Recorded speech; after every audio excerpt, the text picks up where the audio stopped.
आकाशवाणी इम्फाल नयनी देवी ने पाव पाजरी।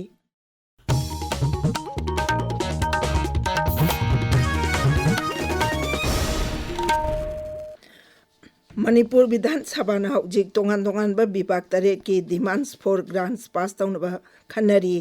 डिमांड्सिंग अदुदी इन्फॉर्मेशन अमसुंग publicity, medical health and family welfare services, consumer affairs, food and public distribution, administration of justice, social welfare department, tourism अमसुंग science and technology नी। डिमांड्सिंग असिगी अपुनबा सेनफमना लुपा कोटी 2,914 लाख 4,913 नी। डिमांड्सिंग अदु खनबगी पाउखुमदा मुख्यमंत्री युमनाम केमचाना हाई PMJAY अमदी CMHT स्कीम की मखादा हॉस्पिटल अमदी फार्मेसी सिंगना अहेनबा सेल लवी हाइबसी यंगचिनबा डिपार्टमेंटल इंक्वायरी तौहलगनी। मसिदा मरा लेरबा सिंग आइन की मतुंग इना चैराक पीगनी। मुख्यमंत्री ना हाई मणिपुर लेन यावना अकन बनुंगले नुंगसिना मरम ओइरगा युम अमदी लवु सिंगु की पोतोक सिंग अमांगता थोखिबदु यामना नुंगाइतबा तौदोकनी। मांगना हाई अहानबगी ओइना लोकल परचेज तौनबा डिसीसिंग द खंगनख्रे हाइनसु मुख्यमंत्री ने फोंदोखी।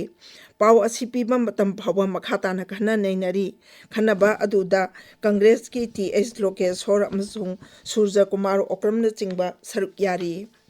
साहित्य अकादमी अवार्ड 2025 लाउथोखरे। भारत सरकार के कल्चर मंत्रालय की सेक्रेटरी नंगसी थोकिबे जेरोल अमना हाई 2025 की ओइना साहित्य अकादमी अवार्ड पंगलगदबा भारत की तोंगान तोंगान बलोल कुलमरी की लाइरिक सिंगी मनुंगदा सैरेंग लाइरिक 9, उपन्यास 3, वारी मचा की लाइरिक 3, वारेंग 2, लिटरेरी क्रिटिसिज्म की लाइरिक 1, ऑटोबायोग्राफी अमसुंग मेमोयर 2 याउरी।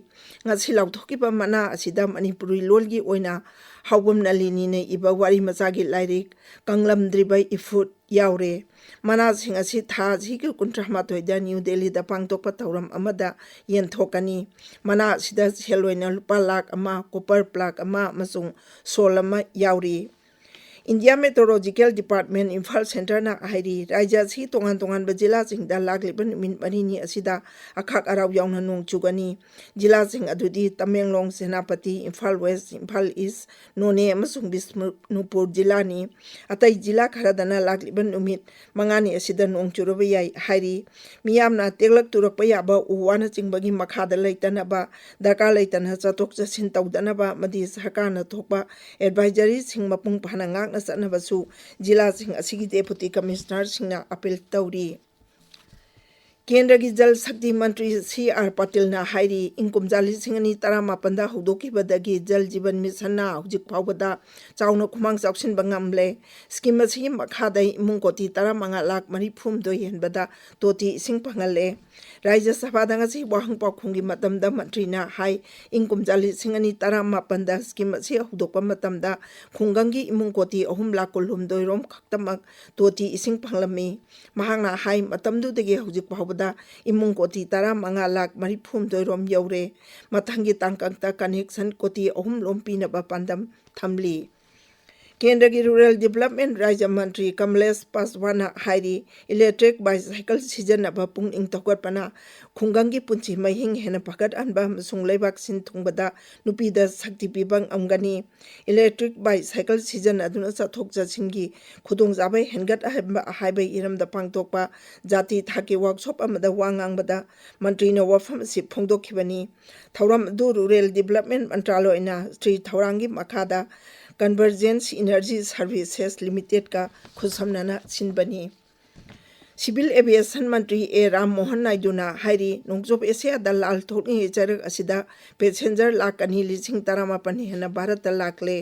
राज्य सभा दंगसी वाहंग खरगी पाकुमदा श्री नायडूना हाई एरोप्लेन पाइबदा सोयंगाम तोहंदबा हाइबसिना सरकार की ख्वाइदेगी मंजिल थाबा थौरांगनी अमसुंग एयर स्पेस हेक फंगबगा airline सिंगना सोयदना plane पाइगनी।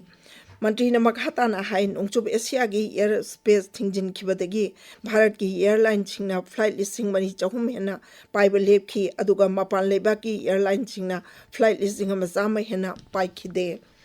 Raja Sabada Sabagi Luchingbo Ediba JP Nadana Congress Dolbu Laibak Asidai LPG gi Watok Lere Haiduna Rajniti Sanay Haina Maral Siri Mahana Hai Tok Libo Watok Asibarana Thon Banate Natraga Watok Asithon Bada Barani Hiram Amatada Saruk Yabal Lake Watok Silak Pamatamda Laibak Asida Rajniti gi Kudung Abalonabo Hane Haina Congress Hamasung Biro Disingbu Mahang Maral Siki Paulo Jare